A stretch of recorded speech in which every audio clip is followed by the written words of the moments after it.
Kain tayo guys. Ang aming sudan kay isda na. O saan nga isda?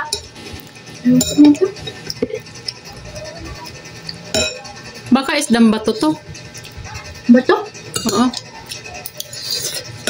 Hindi mo siguro. Ito sana ito makain ko. Isdang bato? May isdang bato kaya. Masarap din daw yun ano yun. Tinulaon.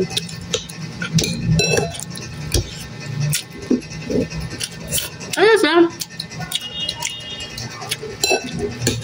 Ano?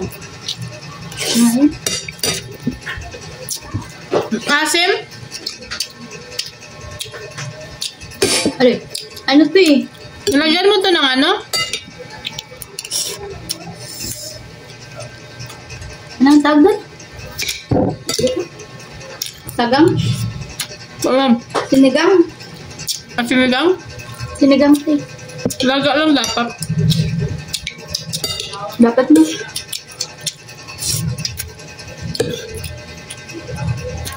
Next time. Hindi ko saan paano lutuin ito eh. Sabi ng babae doon. Ibang daw. Dapat alam mo kung ano isda. Batilya nga nakalagay doon.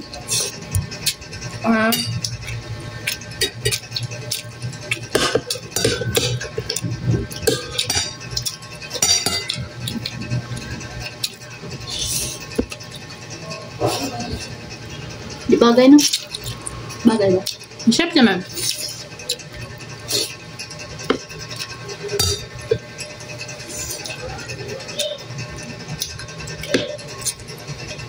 Maasim eh. Sigang na. Di ba ito pansigang? Ha? Hindi na. Hindi ko alam. Tula, pwede pa to. Tula na. Dapat tula lang. May may kalamansi na. Ang tanglad. Tanglad na. Pero masarap pa naman.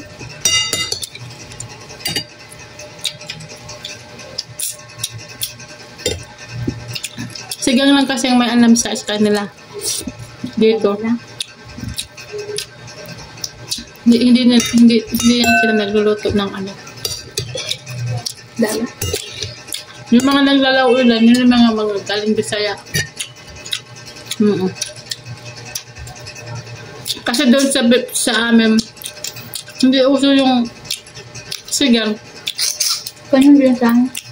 Dito nga lang ako natuto eh. May sigang pa rin. Pwede pala yun. Sigang. Masarap yung laman niya, no? Kasi pag nagsabaw kami ng isda, malunggay lang, alugbati, kangkong, sinasinabaw na ang kangkong na.